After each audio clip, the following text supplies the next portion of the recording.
Ayan yung boss na laging galit sa Pasko. Palibhasa, mukhang wala namang pamilya. Parang kutsili yung bumao ng mga salitang yon sa dibdib ng bilyonaryong sanay sa yaman pero ulila sa pagmamahal. Taon-taon, Pasko na naman. Mag-isa. Malamig. Walang nag-aabang. Kaya nang imbitahan siya ng kanyang katulong na makipasko sa probinsya, tinanggap niya. Kahit pinamaliit ng iba ang buhay na yon. Pero sa bahay na butas ang bubong at sa tawanan ng mahihirap, may isang bagay na masasakit pa sa lahat ng insulto. Ang lumang litrato, isang mukha, at isang katotohanang magpapatigil sa kanyang paghinga. Mahahanap ang matagal nang hinahanap.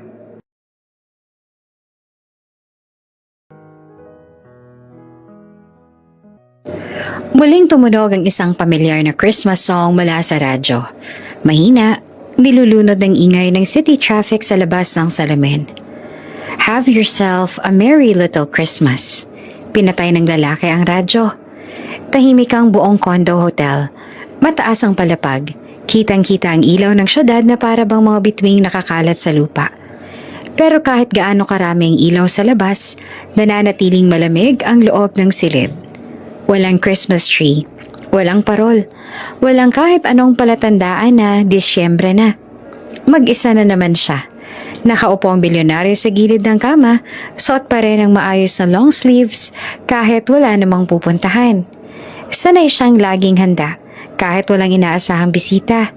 Sanay siyang laging mag-isa, lalo na tuwing Pasko. Ang katulong niya ay wala noong gabing yon. Umattend daw ng simbang gabi. Tulad ng ginagawa nito taon-taon. Hindi niya ito pinigilan. Hindi rin niya tinanong kung anong oras uuwi. Wala naman siyang pakialam. Iyon ang palaging sinasabi ng sarili niya. Pero ngayong mag-isa siya sa loob ng kwartong yon, may kung anong bigat na bumabalot sa dibdib niya. Sa hallway kanina, narinig niya ang dalawang staff na nagbubulungan. Ayan yung boss na laging galit sa Pasko. Sabi ng isa. Palibhasa, mukhang walang pamilya. Sagot naman ng isa pa. Hindi siya lumingon, hindi siya nagsalita. Pero parang kutsilyong bumao ng mga salitang yun sa kanya. Hindi dahil mali, kundi dahil totoo. Wala siyang pamilya. Tumayo siya at lumapit sa bintana. Mula roon kita ang isang simbahan sa di kalayuan. May mga taong papasok. May mga batang may hawak na kandila. May mga magulang na may akay-akay na anak. May tumatawa, may nagkukwento. May nagmamadali dahil malamig ang hangin. Pumikit siya. At tulad ng tuwing sasapit ang Disyembre, bumalik ang alaala. 12 taon na ang nakalipas. 12 taon na ang nakalipas. Hindi ganito katahimik ang bahay nila.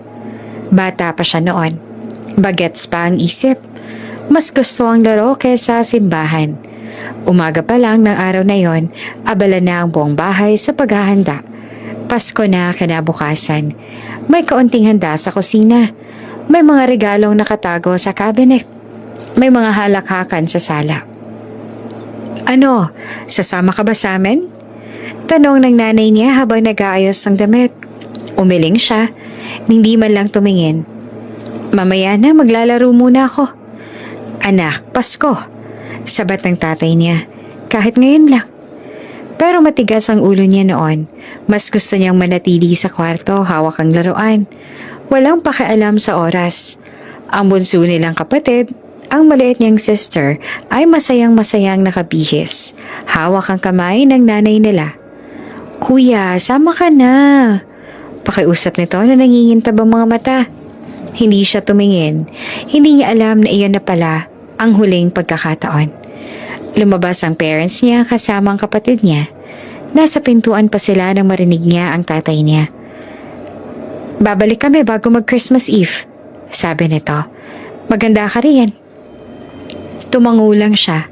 Abala pa rin sa nilalaro. Lumipas ang oras. Hapon, gabi. Isa-isang naupos ang kandila sa sala. Dumilim ang paligid. Umupo siya sa hapag. Hinihintay ang pagbalik nila. Iniisip niyang baka natagalan lang sa simba. Baka may dinaanan. Hanggang sa mag-alas 9. Mag-isa pa rin siya. Hanggang sa mag-alas 11. May kumatok na sa pinto. Hindi iyon ang tunog na inaasahan niya. Hindi iyon ang boses ng tatay niya. Hindi ang tawa ng nanay niya. Hindi ang maingay na boses ng kapatid niya. 2 pulis ang nasa labas. At isang pangungusap ang tuluyang sumira sa mundo niya. May aksidente raw sa lake. Nahulog ang sasakyan ng magulang niya. Na-recover ang katawan ng nanay at tatay niya, pero ang bunso nilang anak, hindi natagpuan. Muling dumilat ang bilyonaryo. Basang-basa ang noo niya sa pawis kahit malamig ang hangin. Ang kamay niya ay mahigpit na nakakuyom sa gilid ng bintana. 12 taon na ang lumipas, pero parang kahapon lang nangyari ang lahat. Natagpuan ang katawan ng mga magulang niya. Inilibing sila. Iniyakan sila ng iilang kamag-anak. Pero ang kapatid niyang babae, walang kabaong, walang libing, walang kasiguruhan. Hinahanap niya ito taon-taon. Nagbayad siya ng mga tao. Gumastos siya ng milyon. Bawat bakasyon, bawat bakanting oras, laging may iisang tanong sa isip niya. Buhay pa kaya siya? Pero walang sagot. At habang lumilipas ang mga taon, natutunan niyang umiwas. Umiwas sa Pasko, umiwas sa simbahan, umiwas sa kahit anong nagpapaalala sa kanya ng isang pamilyang buo noon. At wasak na ngayon. Kaya tuwing Desyembre, nasa opisina siya o nasa mansyon. Nasa isang hotel na mataas at tahimik, kung saan walang magtatanong kung bakit wala siyang handa, kung bakit wala siyang bisita, kung bakit mag-isa siya. Huminga siya ng malalim at muling tumingin sa syudad. Sa labas, patuloy ang kasiyahan ng mundo. Sa loob, isang lalaking sanay sa yaman, pero ulila sa pagmamahal. Ang muling sinalubong ng Paskong kinamumuhian niya. At hindi niya alam na ito na pala ang huling Paskong mag-isa siya. 3 taon na siyang nagtatrabaho bilang katulong sa bilyonaryo. Pero ni minsan ay hindi niya nakita itong humiti tuwing Pasko. Siya ang tipo ng boss na tahimik, diretso magsalita at bihirang tumingin sa mata ng kausap. Hindi naninigaw pero sapat na ang malamig na tono para maramdaman mong may distansya siya sa buong mundo. At tuwing papalapit ang Desyembre, lalo itong nagiging mailap. Walang Christmas tree sa unit. Walang parol sa bintana. Walang ilaw na kumikislap. Para bang ipinagbawal ang Pasko sa bahay na yon. Napansin niya iyon sa unang taon pa lang niya bilang katulong. Noong una, iniisip niyang baka busy lang ang boss niya. Pero nang sumapit ang 2 at 3 taon, malinaw na iniiwasan talaga nito ang Pasko. Samantalang siya, kabaligtaran. Sa probinsya, kahit kulang ang handa, masaya ang pamilya niya. Kahit sardinas at kanin lang, minsan may tawanan. May kantahan, may sama-samang dasal. Ang nanay niya kahit pagod sa maghapon, pilit pang magluluto ng kahit anong kaya. Ang tatay niya kahit masakit ang likod, maglalabas ng gitara kapag gabi na. Kaya tuwing makikita niya ang boss niyang mag-isa, tahimik lang sa sulok, hindi niya maiwasang maawa. Hindi niya ito sinasabi kahit kanino, hindi rin niya pinapakita. Pero sa tuwing holiday, lalo na kapag Pasko, mas dahan-dahan ang kilos niya sa bahay. Parang ayaw niya makagawa ng kahit anong ingay na baka makadagdag pa sa lungkot ng amo niya. Noong gabing yon, galing siya sa simbang gabi. May hawak siyang maliit na kandila at amoy pa sa damit niya ang usok at insenso mula sa simbahan. Pagdating niya sa condo hotel, tahimik ang buong lugar. Inakala niyang tulog na ang boss niya. Pero pagdating niya sa unit, tumunog ang cellphone niya. Isang text message. From boss. Pakidala ng inumin at baso. Nasa rooftop ako.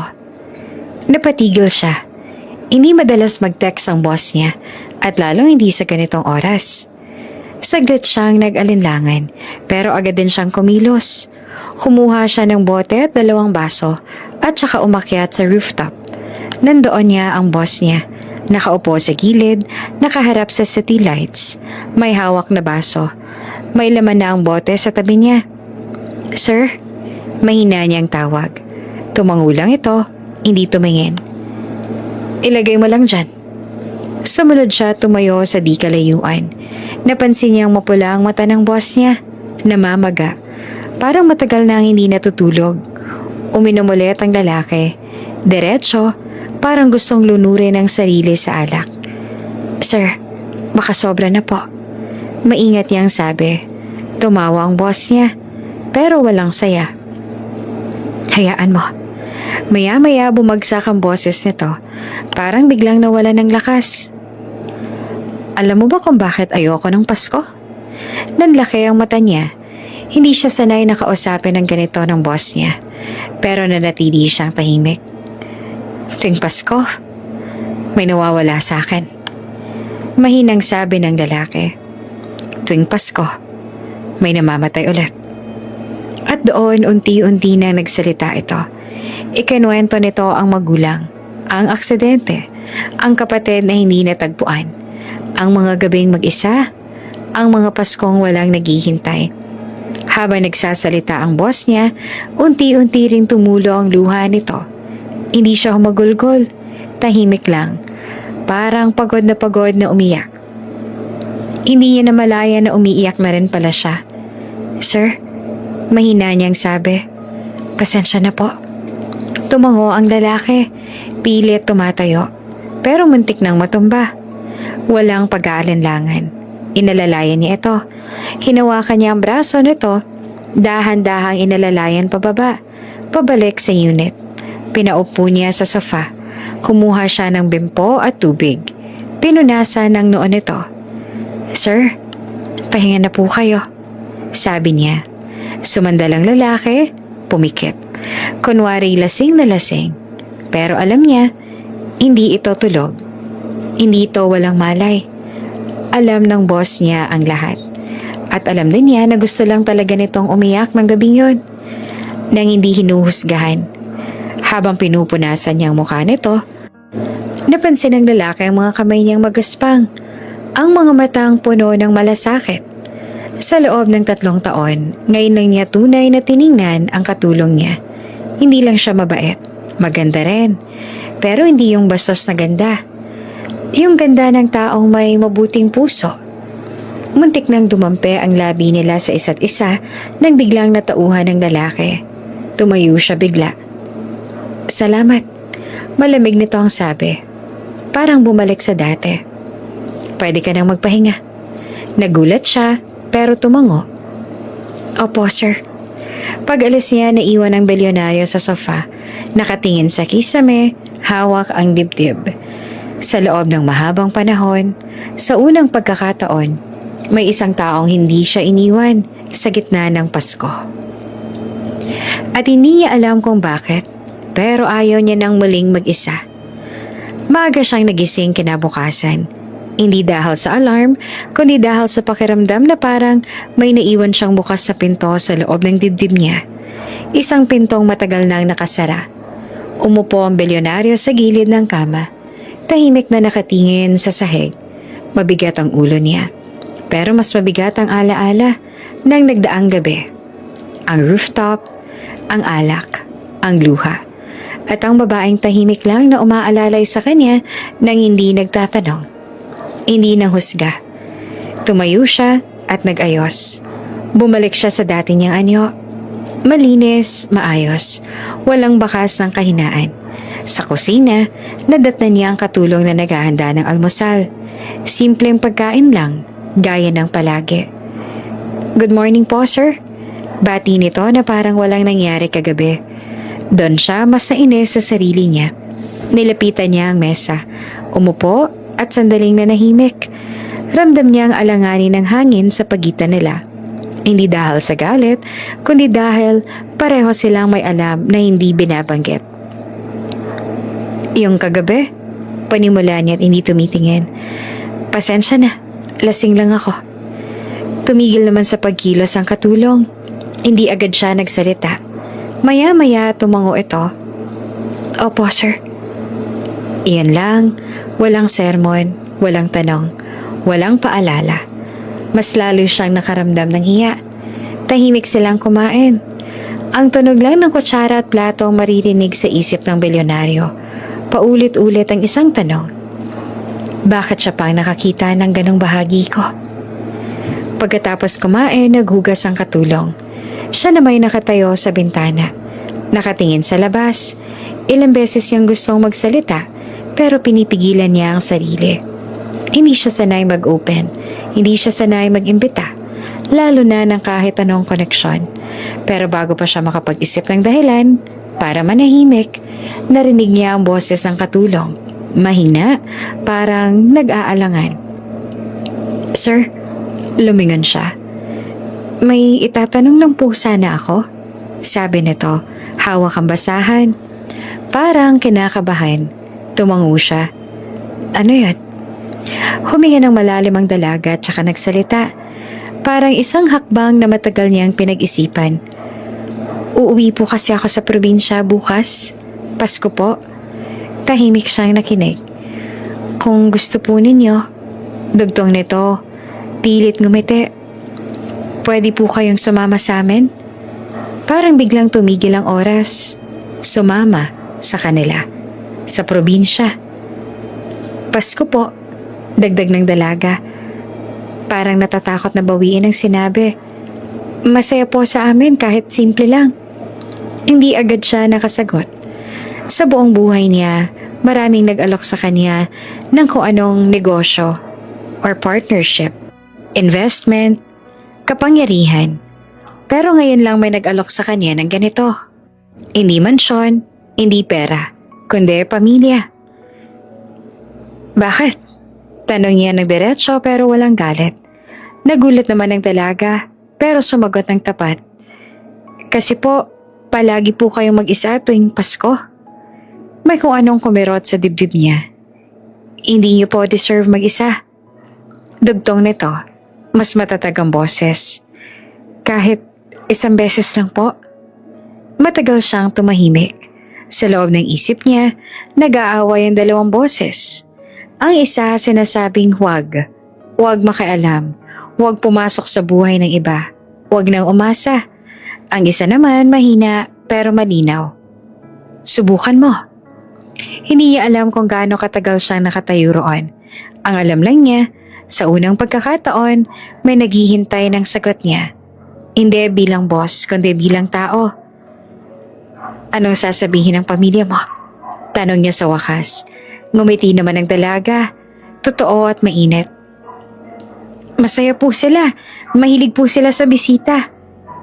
Isang pamilya na mahilig sa bisita.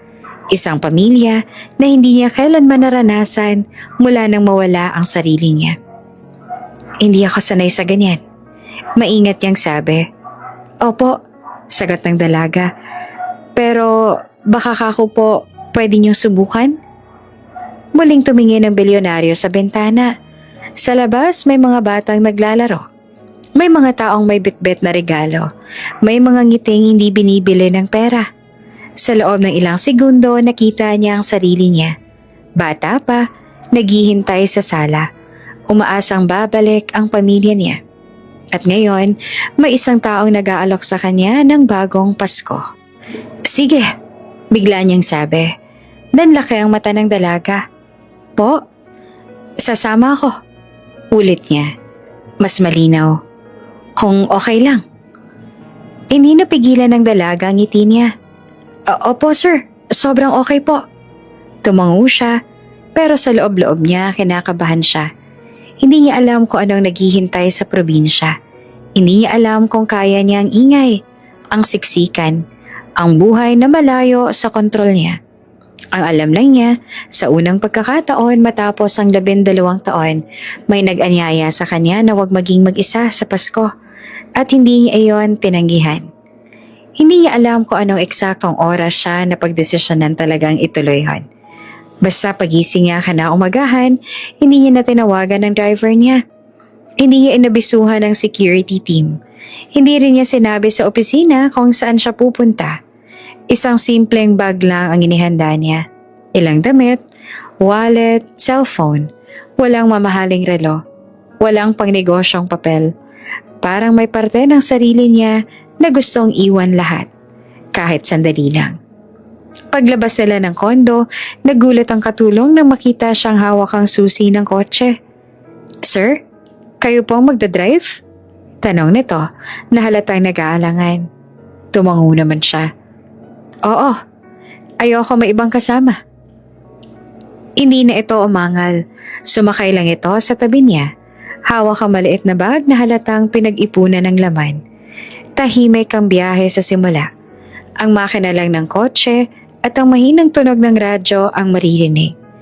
Habang bumabaybay sila palabas ng syudad, unti-unting nababawasan ang ilaw. Ang mga gusali ay napalitan ng mga puno. Ang ingay ay napalitan ng katahimikan. Sa salamin, nakita niya ang refleksyon ng sarili. Hindi ang CEO, hindi ang ambilyonaryo, kundi isang lalaking mukhang pagod.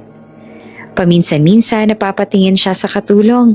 Tahimik lamang ito, nakatingin sa daan, parang sanay sa mahabang biyahe. May munting ngiti sa labi, hindi dahil sa kanya, kundi dahil sa ideya ng pag-uwi. Malayo pa ba?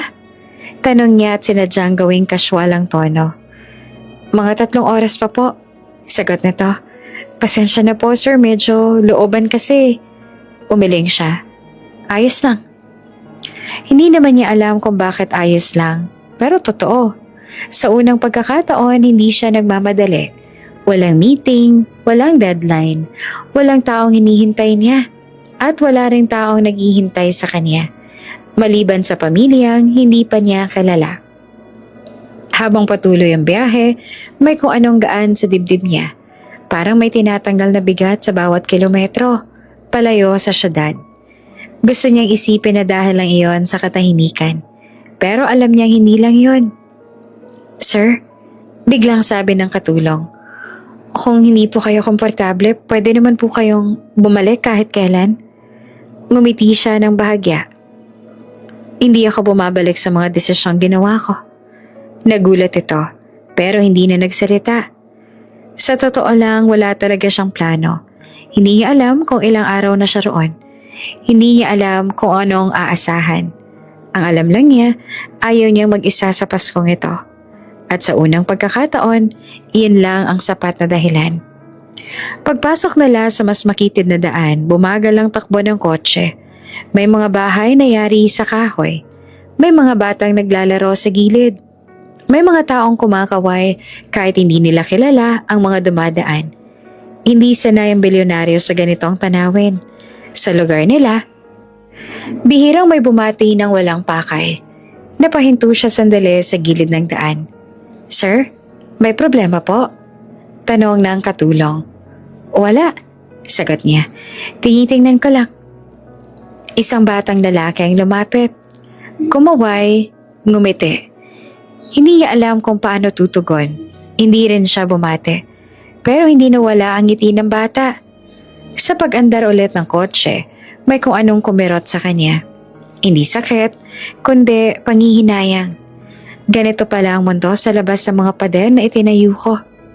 Habang papalapit sila sa probinsya, unti-unti niyang nararamdaman ang kaba. Hindi kaba ng takot, kundi kaba ng isang taong papasok sa isang pamilyang hindi kanya. Sir, maingat na sabi ng katulong.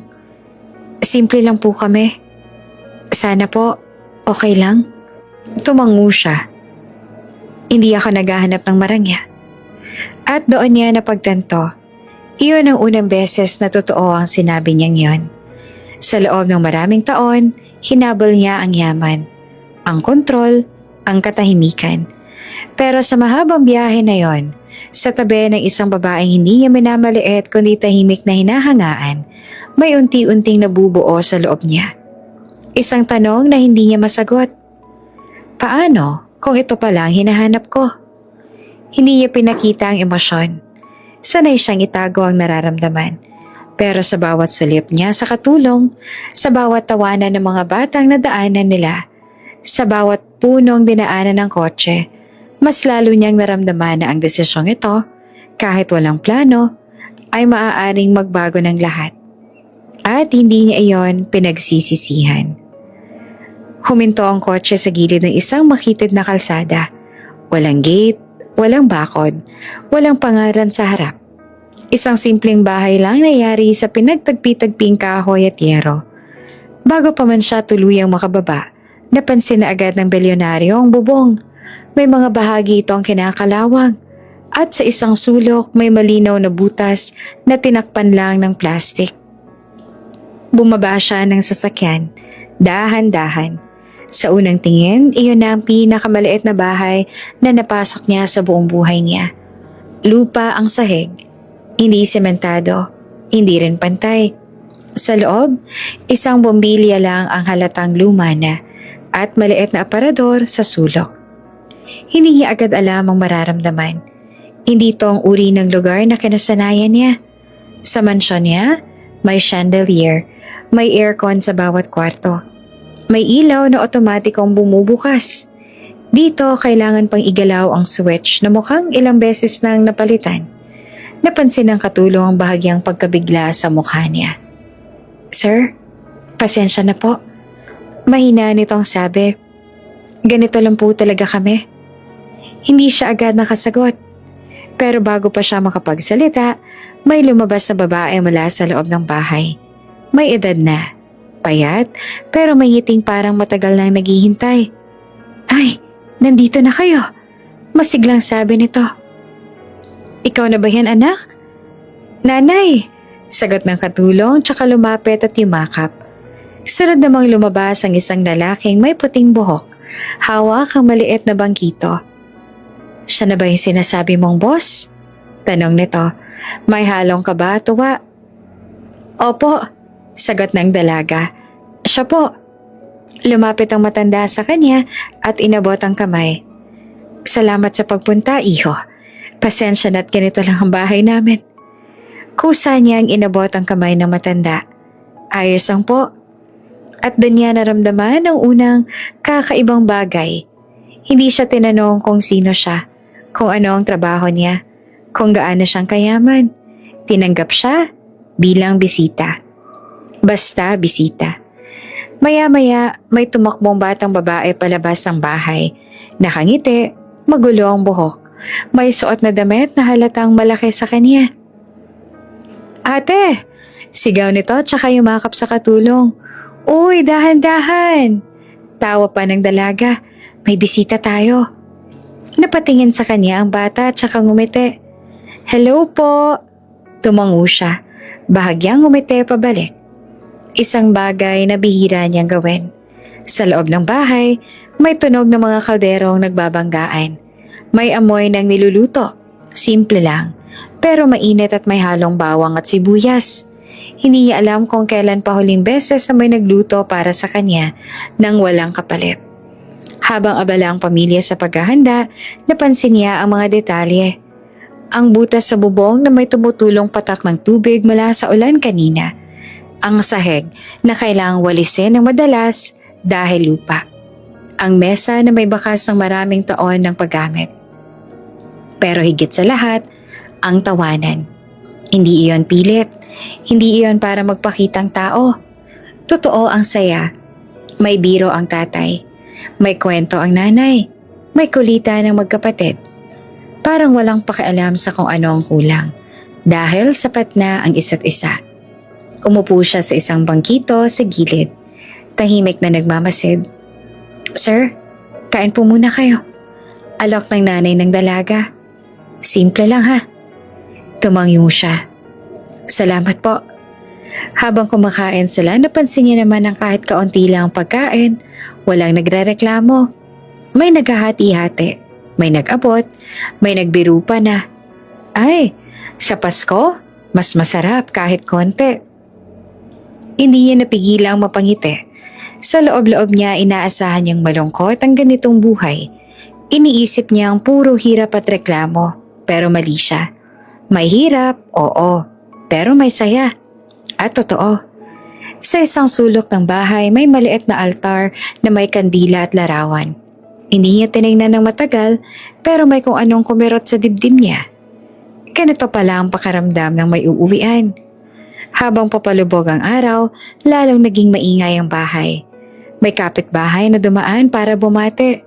May batang sumilip sa bintana. May nag-alok ng prutas galing sa puno sa likod. Hindi niya namalaya na tumagal na pala siya roon. Nakaupo, nakikinig, nakikihalubilo. At sa unang pagkakataon matapos ang maraming taon, hindi niya hinanap ang katahimikan. Hinayaan niyang punuin ng ingay ang puso niyang matagal nang tahimik.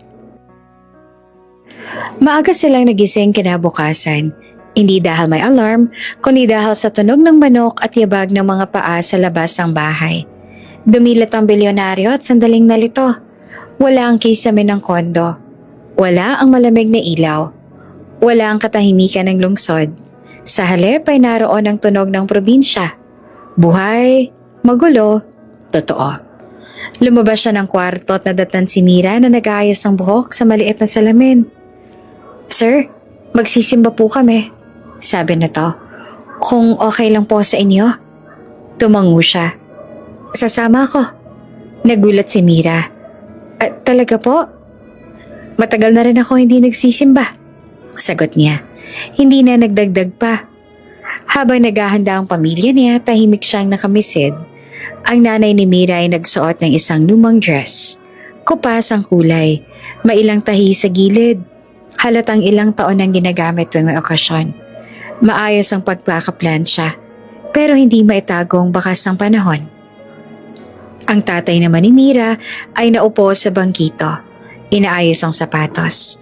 Doon niya napansin, hindi yon basta lumang sapatos. Sira na ang gilid at sa halip na sintas, alambre ang ginamit na pantali. Maingat ang kilos ng matanda. Parang sanay na sa ganitong sitwasyon. May kumerot sa dibdib ng bilyonaryo. Hindi awa, kundi isang uri ng hiya na hindi niya maipaliwanag. Lumabas naman ang bunso, nakasuot ng pantalon na halatang maluwag. Ilang beses itong hinila pataas habang naglalakad. "Nanay, okay lang po ba to?" Tanong ng bata. Ngumiti ang nanay. "Ayos lang yan, si ate mo naman yan." Napalingon siya kay Mira. Ngumiti lamang si Mira. Parang sanay na rin. "Malaki lang po ng konti." Hindi na siya nagsalita. Paglabas sila ng bahay, saka lang niya napansing nakapark pa rin ang kotse niya sa gilid. "Hindi ba tayo sasakay dyan?" tanong niya. Nagkatingin na naman ang pamilya. Si Mira ang sumagot at medyo nahihiya. Na-flat po kasi kagabi, sir. Tricycle na lang po muna." Tumango naman siya. Okay lang. Pero nung makasakay na sila ng tricycle, siya, si Mira at ang bunso, doon niya tunay naramdaman ang kakaiba. Masikip, mabagal, maingay ang makina, ramdam ang bawat lubak ng kalsada. Sa tagal ng panahon, ngayon nang ulit siya sumakay ng ganito. Sa gilid ng daan, may mga batang naglalakad papuntang simbahan. May dalang Biblia. May matandang nagkakwentuhan. May mga pamilyang magkakahawak kamay. Pagdating nila sa simbahan, simple lamang ito. Walang ingranding disenyo, walang aircon, may mga bangkong kahoy na makintab na sa tagal na paggagamit. Umupo sila sa gitna, tahimik siyang nakaupo, pinagmamasdan ng paligid. Habang nagsisimula ang misa, unti-unti niyang napapansin ang mga detalye. Ang kamay ng tatay ni Mira, magaspang, may mga kalyo. Ang paa ng nanay may tsinelas na halatang ilang beses nang naaayos. Ang bunso nakasandal kay Mira, hawak ang kamay nito. At si Mira nakapikit, taimtim na nagdadasal. Hindi niya alam kung kailan siya napatingin ng matagal kay Mira. Hindi ito ang ganda na nakasanayan niya makita. Hindi makintab, hindi maporma. Pero may kakaibang liwanag. Liwanag ng taong may pinanghahawakang pananampalataya. Sa gitna ng misa, may sandaling natahimik ang simbahan. Isang panalangin para sa pamilya. Biglang sumikip ang dibdib niya. Naalala niya ang sarili. 12 taon na ang nakalipas. Mag-isa sa sala, hinihintay ang pamilyang hindi nababalik. Ngayon, narito siya. Nakaupo sa tabi ng isang pamilyang hindi kanya, pero tinanggap siya na parang isa sa kanila. Pagkatapos ng misa, may mga lumapit para bumate. "Bisita po ninyo?" tanong ng isang matandang babae kay Mira. Opo, Sagot ni Mira. Boss ko po. Ngumiti naman ang matanda sa kanya. Salamat sa pagsama ha, bihira yan ngayon. Hindi niya alam kung ano ang isasagot. Tumango lang siya. Sa biyahe pa uwi, muling sumakay sila sa tricycle. Mas tahimik na siya ngayon. Ang bawat nakita niya, sapatos, damit, sasakyan, parang unti-unting nag-iwan ng marka sa loob niya. Hindi siya sanay makakita ng ganitong klaseng kakulangan. Pero mas hindi siya sanay makakita ng ganitong klaseng pagtitiis na walang reklamo. Pagdating sa bahay, tumingin siya sa bubong na may butas, sa dingding na manipis, sa sahig na lupa. At sa unang pagkakataon, hindi niya naisip kung paano sila mahirap, kundi kung paano sila nananatiling buo. Pagkatapos ng misa, habang palabas na sila ng simbahan, napansin ng bilyonaryo na may ilang taong palihim na nakatingin sa kanila. May mga bulungan, may mga ngiting may ibig sabihin. Uy, Mira! Tawag ng isang babaeng kapitbahay. Boyfriend mo ba yan? Bigla namang namula si Mira. Hindi po. Mabilis niyang sagot. Halos pabulong. Boss ko po yan. Pero parang walang nakarinig. Bagay kayo. Sabat pa ng isa pa. Tahimik lang siya. Bagay sa'yo. Naramdaman ng bilyonaryong paninigas ang balikat ni Mira. Halatang nahiya ito. Napatingin sa kanya na para bang humihingi ng paumanhin. Pasensya na po, sir. Mahina nitong sabi habang naglalakad sila palayo. Ganun lang po talaga dito. Nagtatanong sila. Tigil sana si Mira para magpaliwanag pa, pero bigla siyang inunahan ng bilyonaryo. Hayaan mo na sila. Napatingin si Mira sa kanya. Po? Kung tingin nila boyfriend mo ko, hayaan mo. Sagot niya na diretso pero kalmado. Hindi naman kailangang ipaliwanag ang lahat. Nanlaki ang mata ni Mira. Pero sir, baka po isipin nila. Hayaan mo silang isipin. Ulit niya na mas mahina na ang boses. Wala namang masama. Hindi agad nakasagot si Mira. Nakayuko lang siya. Pilit tinatago ang ngiting ayaw mawala. Ramdam niya ang init sa pisngi niya. Pati ang kakaibang tibok ng dibdib niya. Pasensya na po talaga. Ulit ni Mira na mas mahina. Ayoko pong mapahiya kayo. Saglit siyang huminto sa paglalakad at tumingin kay Mira. Hindi bilang boss, hindi bilang bilyonaryo, kundi bilang isang taong ayaw nang mag-isa.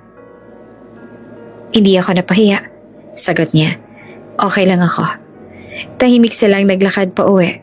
Pero sa bawat hakbang, mas lalong naramdaman ni Mira ang kaba at kilig na hindi niya maipaliwanag. At sa unang pagkakataon, napansin ng bilyonaryo na mas magaan ang dibdib niya. Parang may munting lihim sila na hindi kailangang ipagsigawan. Habang papalubog ang araw, unti-unting napuno ng amoy ng niluluto ang maliit na bahay. Simple lang, walang lechon, walang hamon, walang mamahaling panghimagas. Pero mainit ang singaw ng kanin at may halong bawang at sibuyas ang hangin. Inilatag ng nanay ni Mira ang mesa sa gitna ng bahay. Maliit lang ito. Kasya lang silang sa lahat kung magsisiksikan. Isa-isang naupo ang pamilya. Ang tatay sa dulo, ang nanay sa tabi niya. Ang bunso, katabi ni Mira. Umupo rin ang bilyonaryo, bahagyang alanganin. Hindi siya sanay sa ganitong setup. Walang pagitan, walang distansya, walang katahimikan. Halika na. Masiglang sabi ng nanay ni Mira. Magdasal muna tayo. Nagkatinginan sila sandali. Hindi niya matandaan kung kailan siya huling nagdasal kasama ang iba. Pero walang tumingin sa kanya na parang pinipilit. Tahimik lang silang yumuko. Panginoon, panimula ng tatay ni Mira. Salamat po sa munting handa at sa bisitang pinadala ninyo sa amin ngayong Pasko. Napasinghap siya ng bahagya. Bisitang ipinadala. Hindi siya bisita sa hotel. Hindi siya kliyente. Bisita siya sa isang tahanan. Pagkatapos ng dasal, inilabas ng nanay ang ulam at inilagay sa gitna ng mesa. Isang plato lang. Napansin naman agad iyon ng bilyonaryo. Sa mesa niya sa mansyon, laging sobra-sobra ang pagkain. Minsan, hindi malang natitikman. Dito, iisa lang ang ulam para sa lahat. Tahimik niyang pinagmamasdan habang hinahati ng nanay at tatay ni Mira ang ulam sa dalawang maliit na plato. At saka itinulak palapit sa kanya ang isa. "Kain na po kayo," sabi ng nanay, may ngiti, "para mabusog po kayo." Parang may pumisil naman sa dibdib niya. Tahimik niyang tinulak pabalik ang plato sa gitna ng mesa. Sabay-sabay po tayong kakain," sabi niya. Mahinahon pero malinaw. "Huwag niyo po akong ihiwalay." Nagkatinginan naman ang mag-asawa. Si Mira ay napatigil. Parang hindi inaasahan ang sinabi niya. "Sir?" Panimula ni Mira. Ngumiti naman siya ng bahagya. "Ayos lang. Mas gusto ko to." Wala nakapagsalita sandali. Pagkatapos, tumawa ang tatay ni Mira. Mahina pero masaya. "Aba, ngayon lang ako nakarinig ng bisitang ayaw mauna." Biro nito. Natawa rin ang bunso. "Ate, gutom na ako." At doon na nagsimula ang pagkain. Walang plato para sa bawat isa. Hati-hati lang, abot-abot. May kwentuhan, may tawanan. May biro tungkol sa alat ng ulam at kung paano raw mas masarap kapag maraming naghahati. Napatigil ang bilyonaryo nang mapansin niyang kamay ang gamit ng lahat sa pagkain. Saglit siyang tumingin sa sariling kamay. Sa buong buhay niya, kutsara at tinidor ang alam niya. "Kain na, sir," sabi ni Mira. Napansin ang pag-aalangan niya. "Ganito po talaga kami."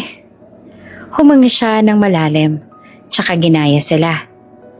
Pagdampi ng kanin sa kamay niya, napakunot siya ng noo. "Mainit pala," sabi niya na seryoso. Napatawa ang buong mesa. "Dahan-dahan lang," tawa ng nanay ni Mira. "Masasanay rin kayo." Mas lalo siyang nahiya nang matikman niya ang pansit. "Bakit parang sardinas?" Tanong niya na walang masamang tono. Talagang nagtataka lang. "Oo," tawa ni Mira. "Sardinas po talaga yan."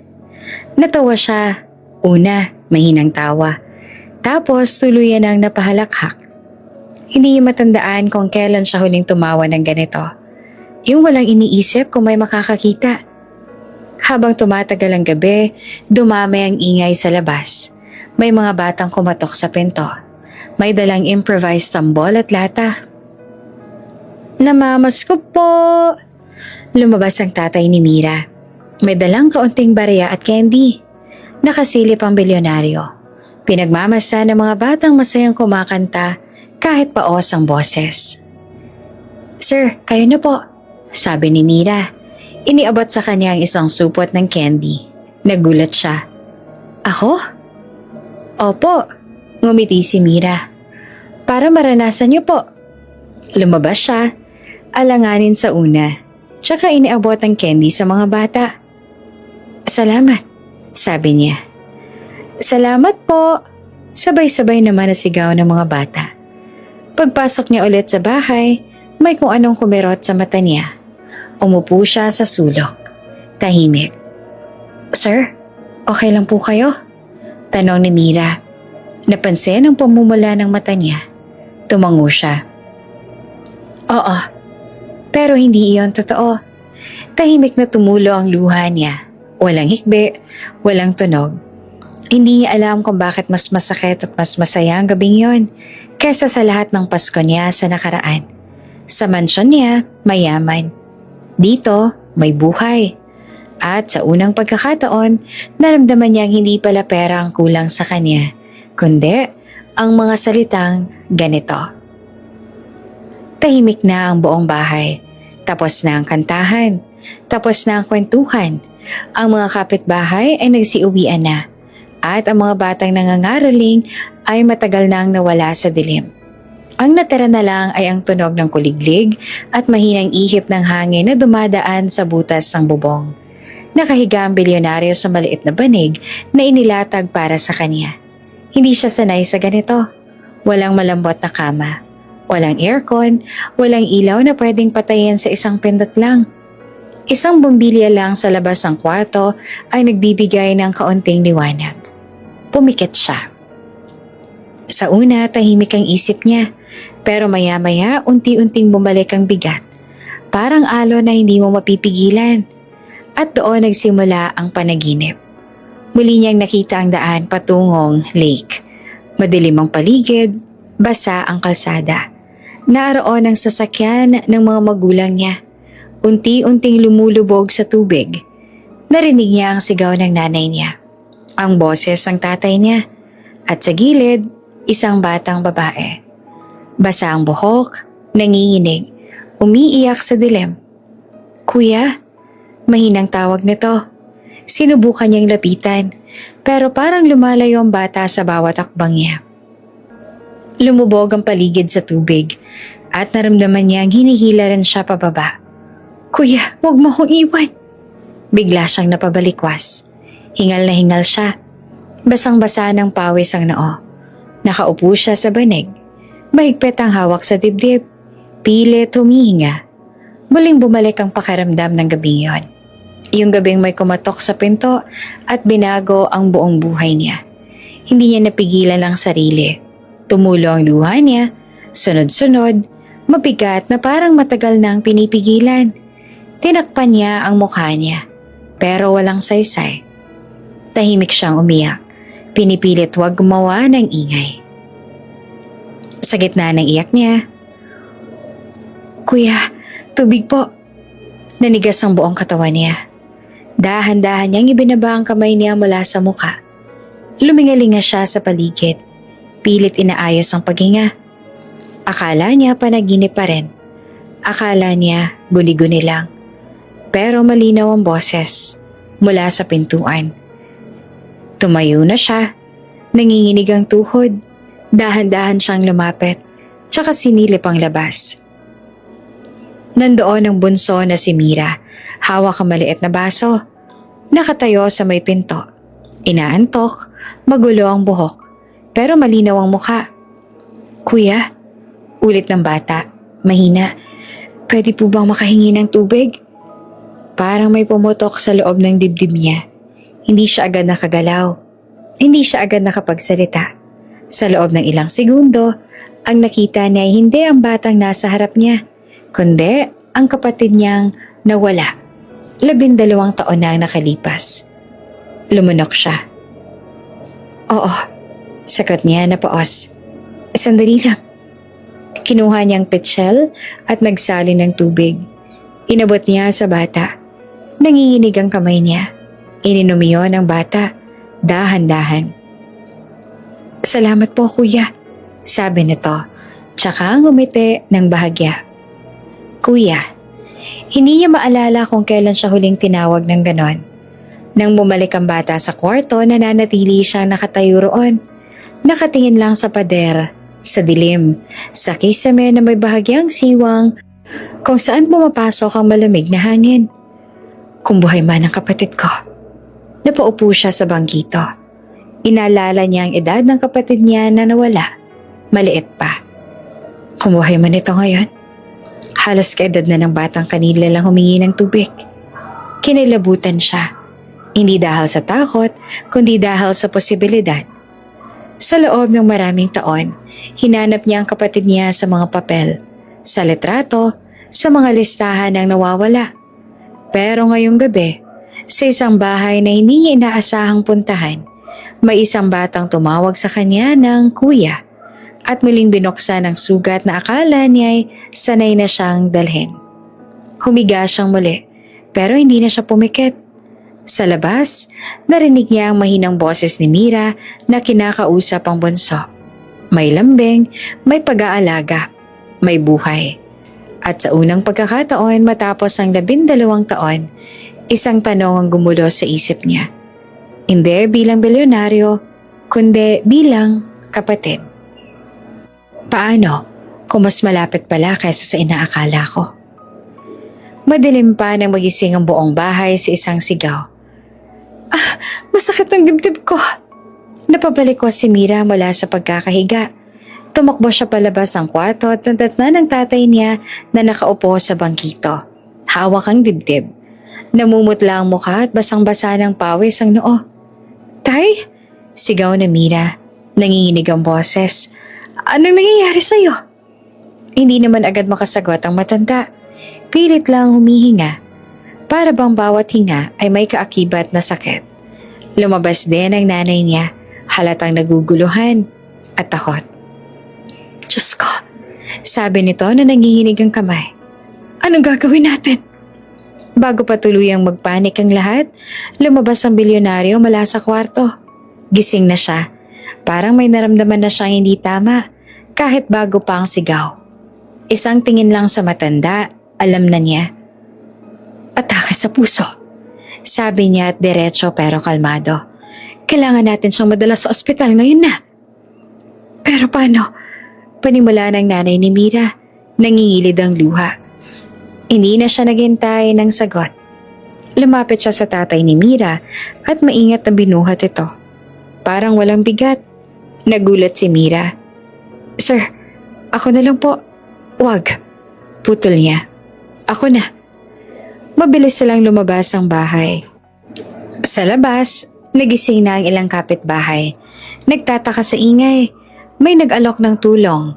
May nagmungkahi ng tricycle. Pero umiling ang bilyonaryo. Kotse, sabi niya. Sa akin. Hindi na nagtanong si Mira. Sumakay sila agad. Ang tatay niya sa likod, hawak-hawak ang dibdib. Ang nanay niya naman ay katabi. Umiiyak na hindi mapigilan. Si Mira ay nakaupo sa harap. Nanginginig ang kamay. Paulit-ulit na nagdarasal sa isip. Habang minamaneho ng bilyonaryo ang kotse, ramdamang bilis. Pero hindi pa dalos-dalos. Kontrolado. Parang sanay na sa mga emergency. Pero ngayon, mas personal. Sir, mahina si Mira. Pilit pinipigilan ng luha. Pasensya na po kayo, nadamay pa po kayo. Hindi siya lumingon. Walang pasensya, pamilya mo yan. Parang may tumama sa dibdib ni Mira sa salitang pamilya. Pagdating sa ospital, agad nilang sinugod ang matanda sa emergency room. May mga nurse na sumalubong. May doktor na nagtanong.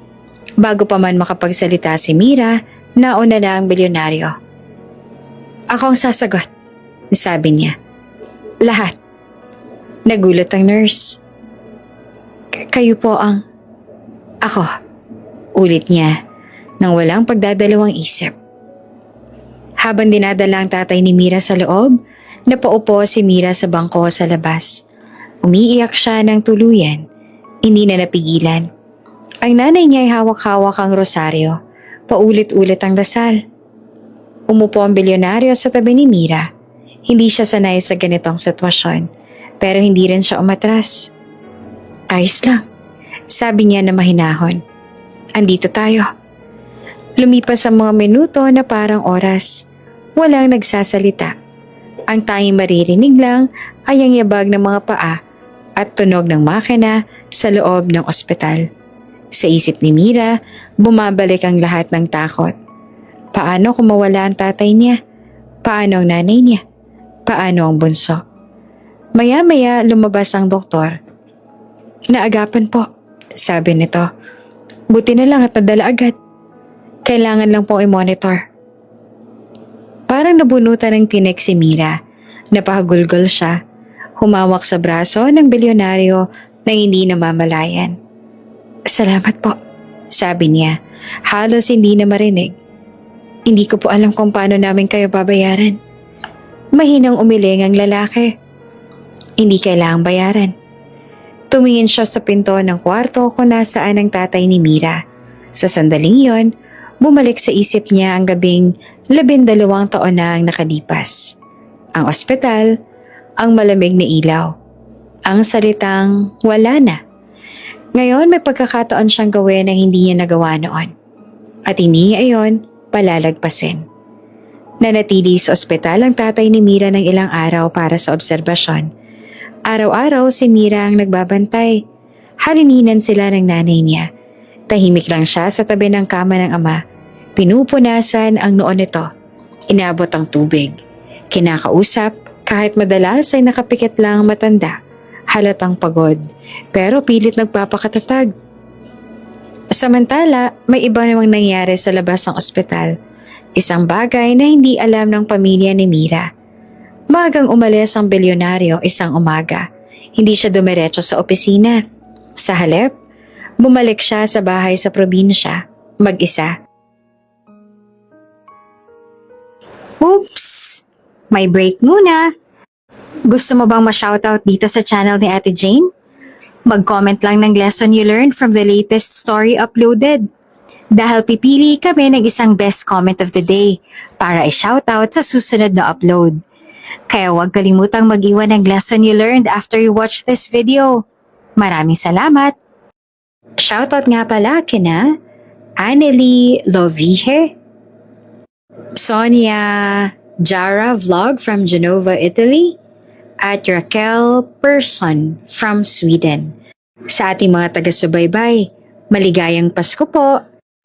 Paki-comment na rin sa baba kung saan kayo magse-celebrate ng Pasko at nang ma-shoutout ko kayo sa mga susunod pa nating mga kwento. Maraming salamat sa pakikinig!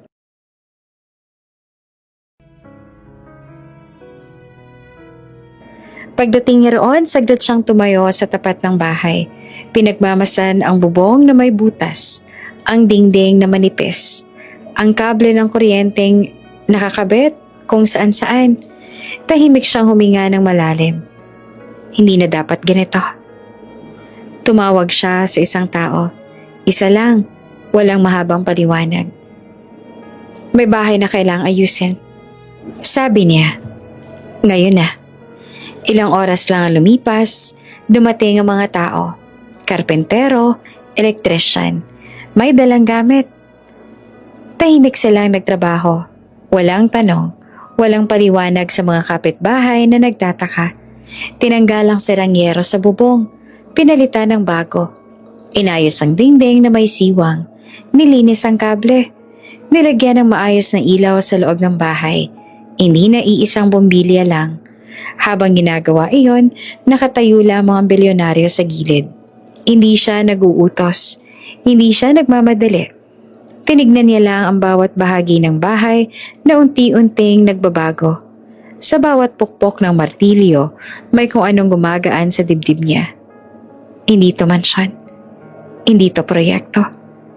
Hindi to donasyon. Isa lang itong tahanan na ayaw niyang makitang pinapasok ng ulan.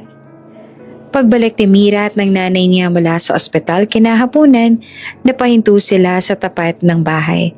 Nanlaki ang mata ni Mira. Nanay, bahay ba natin yan? Tanong niya. Halos hindi siya makapaniwala. Maayos na ang bubong. Wala nang mga butas. May ilaw na maliwanag sa loob. May bagong kable na maayos ang pagkakaayos. Hindi ito marangya, pero matibay. Ligtas at malinaw na inayos ng may malasakit. Diyos ko, bulong ng nanay ni Mira. Ano nangyari? Tumayo ang bilyonaryo sa may pintuan. Tahimik. Sir, napatakbo si Mira palapit sa kanya. Kayo po bang? Tumango siya. Kailangan lang ayusin. Hindi naman napigilan ni Mira ang luha. Pero sir, hindi po namin. Hindi to utang. Putol niya ng mahinahon. At lalong hindi to bayad. Tumingin siya sa loob ng bahay at saka muling tumingin kay Mira. Ayoko may pamilya na mabasa sa ulan. Wala nang nasabi si Mira. Yumakap siya bigla. Hindi niya napigilan ang sarili. Saglit lang, parang natakot na baka lumabis. Pero hindi siya tinulak palayo ng bilyonaryo. Hinayaan lang niya. Sa loob-loob niya, matagal niya nang gustong maramdaman ang ganitong klase ng yakap. Hindi dahil sa awa, kundi dahil sa pag-unawa. Pagdating ng gabi, umuwi sila sa ospital para bantayang muli ang tatay ni Mira. Habang naglalakad sa hallway, tahimik si Mira, pero ramdam ang lalim ng pasasalamat niya. Sir, bigla niyang sabi, hindi ko po alam kung paano ko po kayo pasasalamatan. Tumigil siya sandali.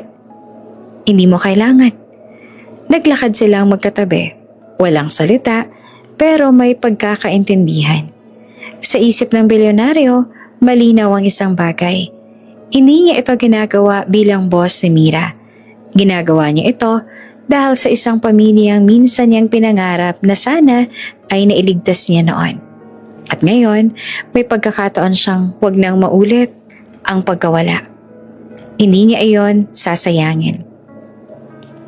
Tahimik ang bahay ng araw na yon. Nasa ospital pa rin ang tatay ni Mira. Stable na pero kailangan pa rin bantayan. Si Mira at ang nanay niya ay naroon. Halin-hinang nagbabantay. Naiwan ang bilyonaryo sa bahay. Mag-isa. Sa unang pagkakataon mula nang dumating siya sa probinsya. Hindi siya sanay sa ganitong katahimikan. Pumasok siya sa loob ng bahay at tumingin sa paligid. Malinis na ang sahig. Maayos na ang ilaw. At wala nang mga siwang sa dingding. Pero kahit inayos ng pisikal na anyo ng bahay, ramdam pa rin niya ang bigat ng mga kwento na nakabaon sa bawat sulok. May nakita siyang maliit na kahon sa ilalim ng aparador. Luma, yari sa karton. May bahid ng alikabok. Hindi niya alam kung bakit niya yun pinulot.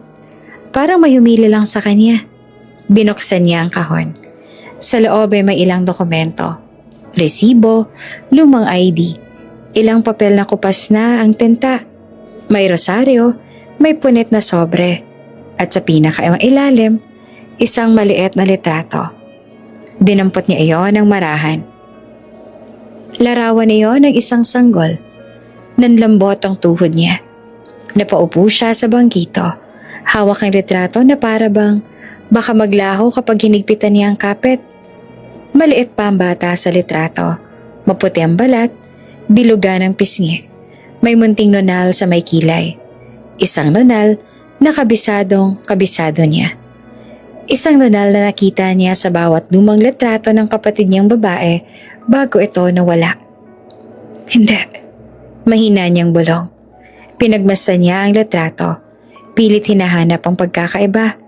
Pero habang tumatagal, lalo lang nagiging malinaw ang katotohanan. Hindi to kahawig lang.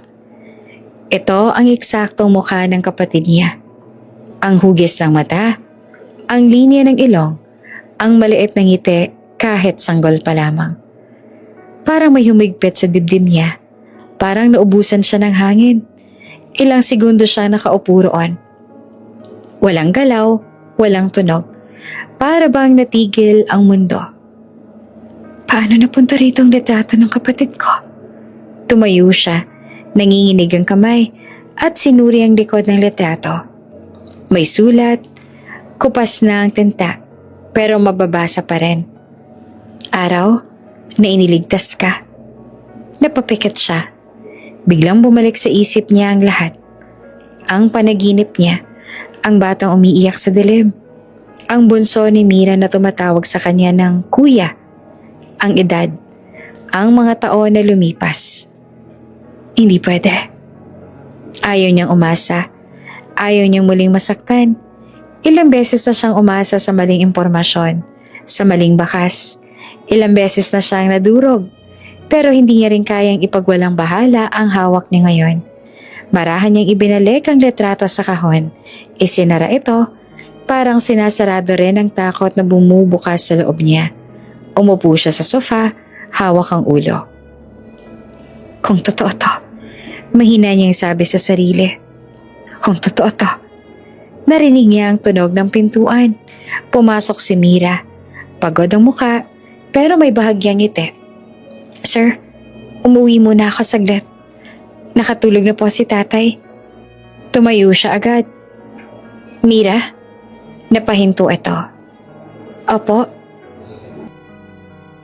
Tinuro niya ang kahon sa mesa. Pwede ba kitang tanungin tungkol dyan? Nanlaki ang mata ni Mira. Lumapit siya at nakita ang kahon. Saglit siyang natahimik. Lumang gamit po yan, sabi niya. Matagal na po yan sa amin. Kinuha niya ang litrato at tinabot kay Mira. Maingat. Kilala mo ba to? Tiningnan ni Mira ang litrato. Napangiti siya at may halong lungkot. Bata pa po ako nung nakita ko yan. Sagot niya. Sabi ni nanay may sanggol daw na iniligtas noon na iniwan sa amin. Parang may bumagsak sa dibdib ng bilyonaryo. Iniligtas? Ulit niya. Tumango si Mira. May aksidente raw po kasi roon sa may lake. May isang lalaki daw na nagdala ng sanggol sa nanay at tatay ko. Sabi niya, hindi niya alam kung sino ang magulang. Basta raw iligtas muna. Nanigas ang bilyonaryo. 12 taon na ang nakalipas. Isang aksidente sa lake. Isang sanggol na nailigtas. Tahimik naman na bumilis ang tibok ng puso niya. Nasaan ang sanggol ngayon? Tanong niya na halos pabulong. Tumingin si Mira sa kanya. Nagtataka. Sir, yung bunso po namin yon?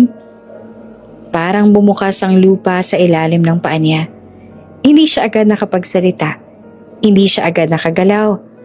Ang tanging naririnig niya lang ay ang sariling tibok ng puso niya. Malakas, mabilis, parang gustong kumawala. Sa loob ng maraming taon, hinanap niya ang kapatid niya sa malalayong lugar.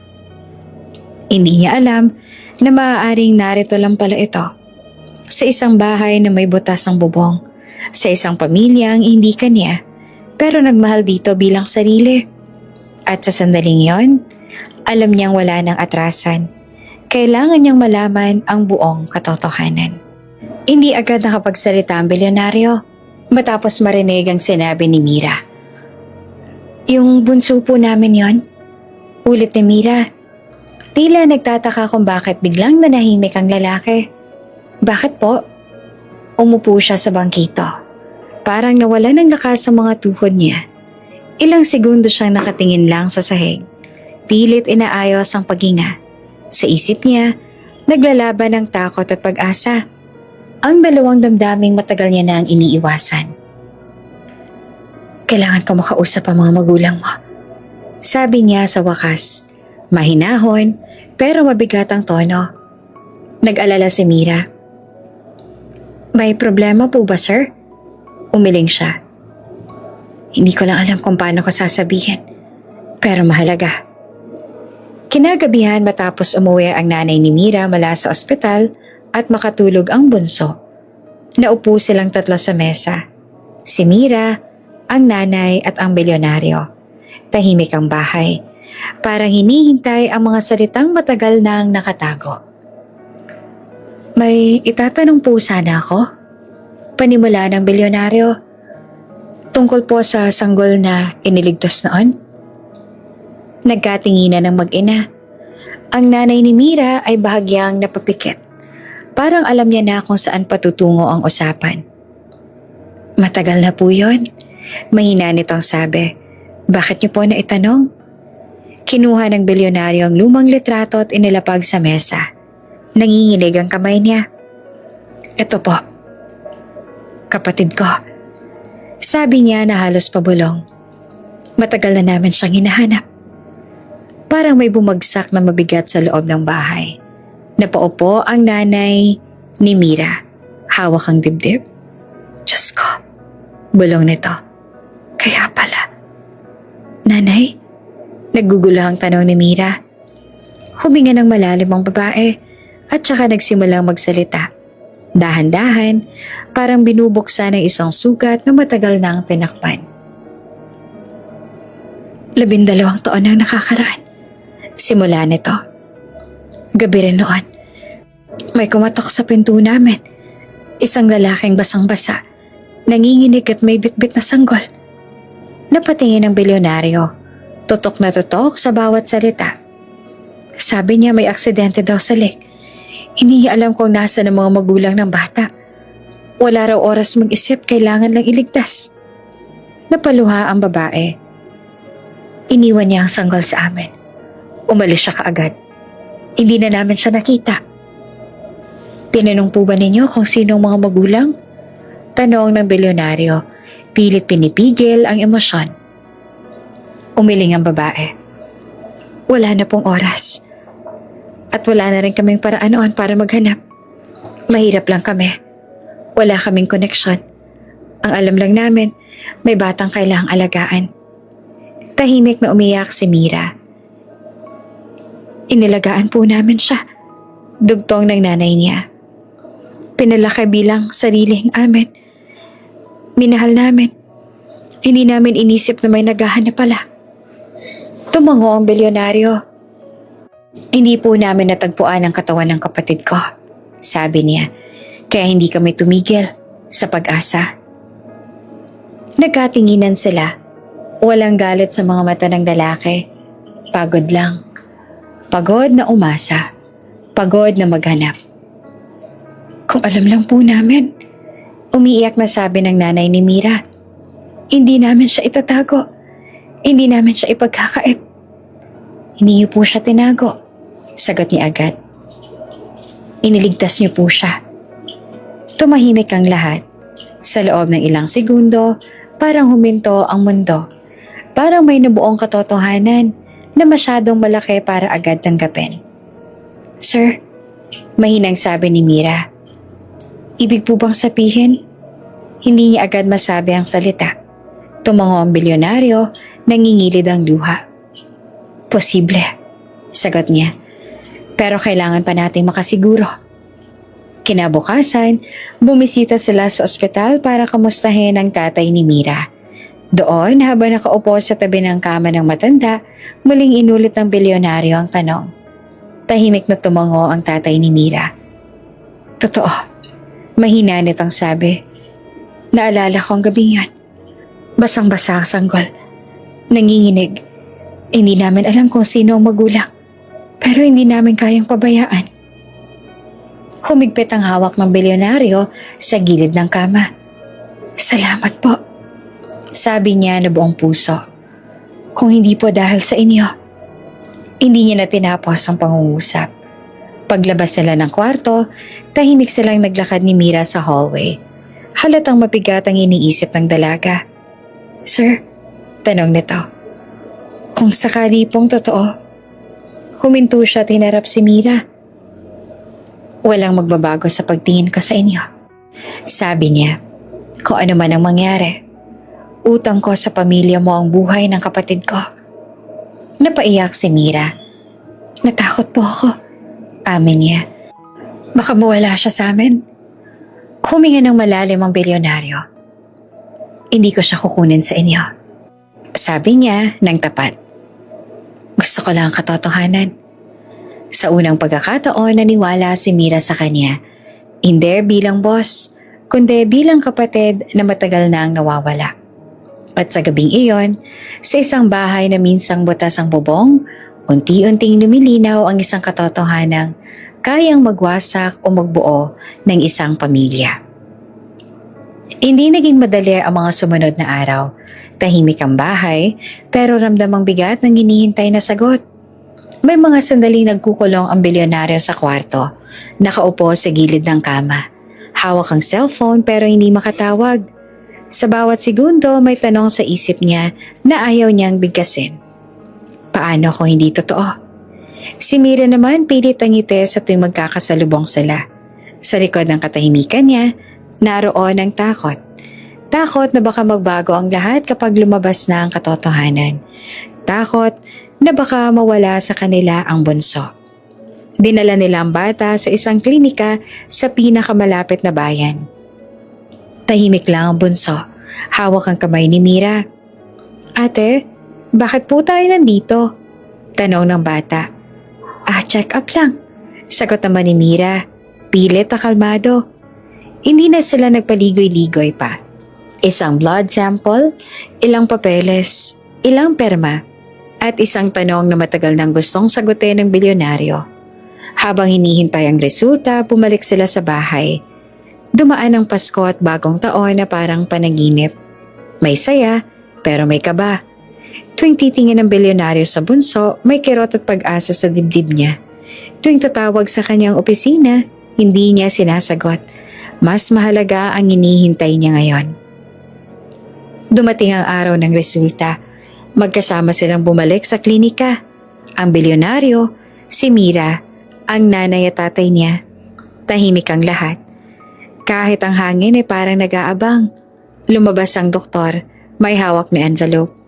Sir, sabi nito, nakuha na po ang resulta. Tumayo ang bilyonaryo. Ramdam niya ang panginginig ng tuhod niya. Ilang beses na siyang humarap sa malalaking desisyon sa negosyo.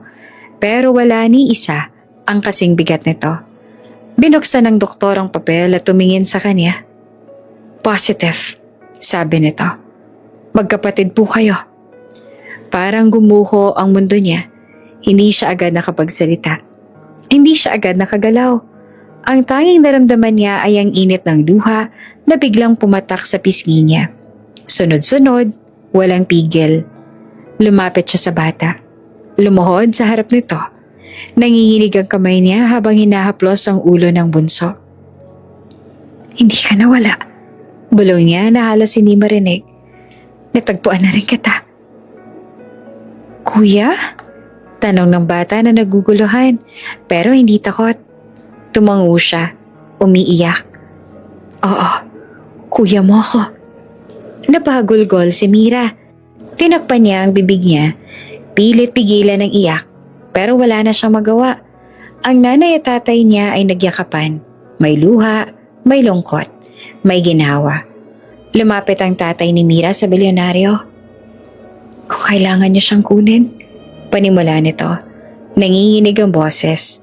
Agad naman siyang umiling. Hindi, sagot niya na matatag. Hindi ko siya kukunin. Kapatid ko siya. Pero anak niya rin siya. Napaupo ang tatay, napagulgol. Salamat.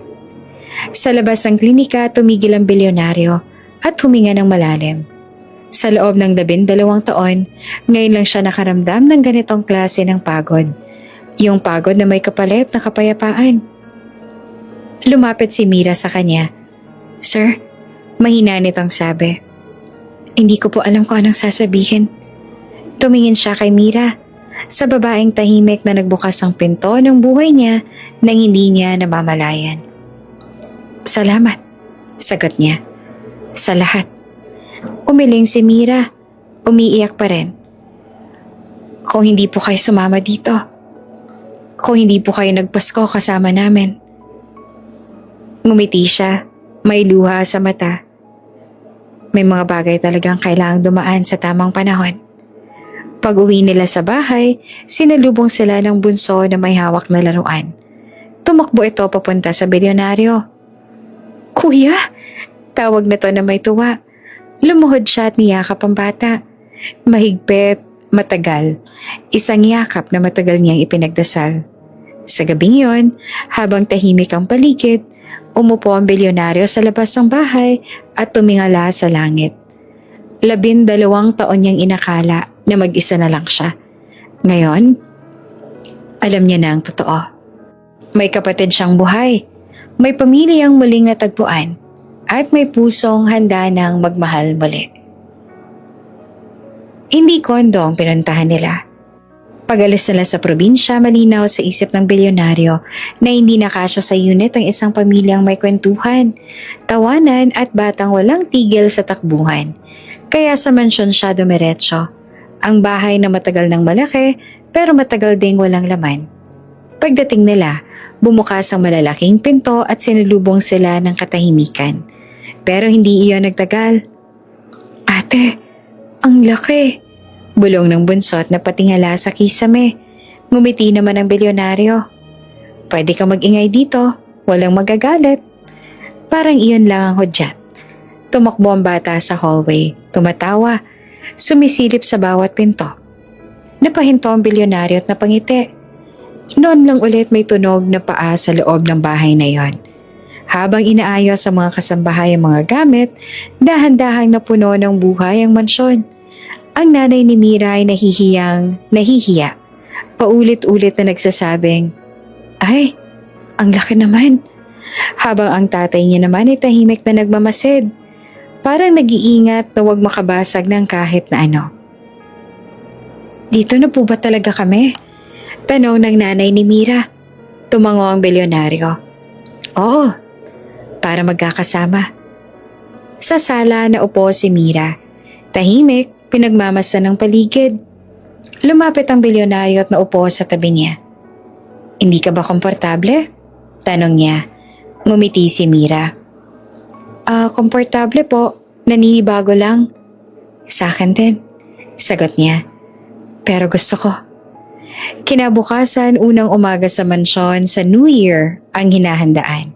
Walang ingranding handa pero may plano. May listahan ng bibilhin. May tanong kung anong lulutuin. May batang nagtatanong kung pwede bang magpuyat sa bisperas. Kuya, sigaw ng bunso, pwede po ba ako magpuyat sa New Year? Pwede, sagot niya. Pero ikaw ang gigising ng mas maaga kinabukasan. Natawa ang lahat. Habang nagkakape sila sa veranda, napansin niya ang tahimik si Mira. Nakatingin ito sa hardin. Parang may iniisip. Anong iniisip mo? Tanong niya. Nag-alinlangan si Mira. Baka po, masanay kayo sa ganito. Tapos magbago. Hinawakan niya ang kamay ni Mira na maingat. Hindi pilit. Mira, napatingin siya. Wala nang po at opo sa akin, sabi niya. Ayoko na. Namula naman si Mira. Hindi ako sanay. Masasanay ka rin, sagot niya na may ngiti. Mula noon, unti-unti nang nagbago ang tono ng mga araw. Sa umaga, sabay silang nag-aayos ng plano para sa New Year. Kung anong lulutuin, kung sino ang gigising ng maaga, kung saan ilalagay ang mesa. Sa hapon, magkasabay silang nagbabantay sa bata habang naglalaro sa hardin. Hindi ka marunong humabol, tukso ni Mira minsan. Teka lang, tawa niya. Hindi ako pinalaki sa habulan. Obvious, sagot naman ni Mira sabay tawa. Sa gabi, naglalakad sila sa hardin. Tahimik, malamig ang hangin. May mga bituin sa langit. Doon, unti-unting nagiging malinaw ang nararamdaman nila. Hindi dahil sa utang na loob, kundi dahil sa araw-araw na pagpiling manatili. Natatakot ka ba? Tanong niya minsan. Oo, sagot ni Mira. Tapat. Ako rin, amin niya. Pero ayokong umatras. Sa bisperas ng New Year, nagtipon sila sa mesa. Simple lang, pero kompleto. May tawanan, may kwento ng nakaraang taon. May plano para sa susunod. Walang selebrasyong magarbo, pero may pag-asa. Pagpatak ng 12:00, sabay-sabay silang nagbilang. 10, 9. Sa huli, may palakpakan, may yakapan, walang paputok, pero may saya. Lumapit siya kay Mira, mahina ang boses. Salamat. Salin, tanong ni Mira. Sa pagbubukas ng taon ko. Sagot niya. Nagkatinginan sila. Walang pangako, walang salita. Pero sapat na ang tinginan para malaman na may bagong simula. Sa mansyong minsang malamig, may init na ngayon. At sa lalaki minsang nag-iisa, ay hinaharap na siyang handang harapin kasama ang mga taong pinili niyang maging pamilya. Hindi dumating ang pag-ibig na may sigawan o dramatikong eksena. Dumating ito sa mga umagang sabay silang nagkakape. Sa mga hapon na magkasama silang nag-aasikaso ng bata. Sa mga gabing tahimik na naglalakad sila sa hardin. Walang kailangang ipaliwanag. Isang umaga, nadatnan ni Mira ang bilyonaryo sa kusina. Nakapulupot ang manggas. May hawak na kutsara. Halatang nahihirapan. Anong ginagawa mo? Tanong ni Mira, pigil ang tawa. Sinusubukan kong magluto. Sagot niya na seryoso. Pero mukhang susuko na ako. Tumawa si Mira at lumapit. Hindi ganyan, ako na. Tumabi siya kay Mira. Pinanood ang bawat galaw. Doon niya napagtanto na hindi siya masaya dahil may nagluluto para sa kanya. Kundi dahil may kasama siyang gusto niyang pagmasdan araw-araw. Hindi niya na pinigilan ang sarili. Mira, bigla niyang sabi. Sagot naman ito na abala pa rin. Mahal kita. Natigil si Mira. Dahan-dahang humarap sa kanya, walang gulat, parang matagal na rin niyang hinihintay. Mahal din kita. Sagot ni Mira na mahina pero buo. Walang palakpakan, walang fireworks, pero sapat ang mga salitang yon para mabuo ang matagal nang unti-unting lumalago. Hindi siya nagmadali. Kinabukasan, hinanap niya ang nanay at tatay ni Mira. Nakaupo ang mga ito sa sala. Tahimik, may halong kaba. May sasabihin po sana ako. Paniwala niya ng diretso. Tumango ang tatay ni Mira. Makikinig kami. Huminga siya ng malalim. Mahal ko po si Mira. Hindi bilang boss. Hindi dahil sa nangyari. Bilang babae na pinili ko makasama sa buhay. Tahimik ang mag-asawa. Umihingi po ako ng pahintulot. Dagdag niya. Hindi ko siya kukunan sa pamilya niya. Gusto ko lang maging bahagi. Nagkatinginan ng nanay at tatay ni Mira. May luha sa mga mata. Matagal na naming alam. Sabi pa nito. Sa paraan ng pag-aalaga mo, sa respeto mo. Tumango ang tatay. Kung masaya siya, masaya na rin kami. Lumabas si Mira mula sa hagdanan. Halatang narinig ang huli. Hindi niya napigilan ang sarili. Niyakap niya ang mga magulang niya at saka humarap sa kanya. Salamat, sabi niya sa nanginginig na boses. Salamat sa pagtitiwala, sagot niya. Hindi ang grande ang kasal. Isang maliit na simbahan, ilang upuan, ilang taong mahalaga. Si Mira simple lamang ang suot. Walang alahas na mamahalin. Ngunit malinaw ang ngiti. Siya naman ay walang titulo, walang yabang. Lalaking handang mangako. Nandoon ang pamilya ni Mira. Nandoon ang kapatid niyang matagal niyang hinanap. Ngayon ay nakangiti, may hawak na bulaklak. Kuya, bulong ng bata bago magsimula ang seremonya. Masaya ka na ba? Lumuhod siya sandali para magpantay ang tingin nila. Oo, sagot niya, dahil nandito ka. Sa altar, magkatabi silang tumayo ni Mira. Walang drama, walang luha. Hanggang sa dumating ang sandaling, kailangan na nilang magsabi ng pangako. Pipiliin kita, sabi niya, araw-araw. Hindi dahil kailangan, kundi dahil gusto ko. Pipiliin din kita, sagot ni Mira. Kahit tahimik, kahit mahirap, kahit masaya. Nagpalakpakan ng mga tao. Mahina pero totoo. Pagkatapos ng kasal, nagtipan sila sa mansyon. Hindi para makpakitang yaman, kundi para magsalo-salo. May tawanan, may kwentuhan. May batang tumatakbo sa sala. Habang papalubog ang araw, lumabas siya sa veranda kasama si Mira. Sa loob, maririnig ang ingay ng pamilyang minsang inakala niyang wala na. Kung hindi ka nag-imbita noon, sabi niya, baka mag-isa pa rin ako. Ngumiti si Mira. Kung hindi ka sumama, baka hindi rin natin natagpuan ang lahat. Hinawakan niya ang kamay ni Mira. Tahimik silang tumingin sa loob, sa kapatid, sa mga magulang, sa bagong simula. Sa harap ng bagong taon, mahina niyang binulong, hindi sa langit kundi sa mga taong nasa harap niya. Sa wakas, natagpuan ko rin kayo. At sa unang pagkakataon, alam niya ang totoo iyon.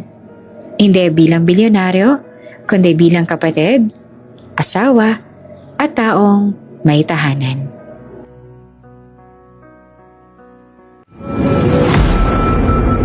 Bago ka pa lang sa channel na ito, Ate Jane TV, huwag kalimutang pindutin ang notification bell and subscribe button.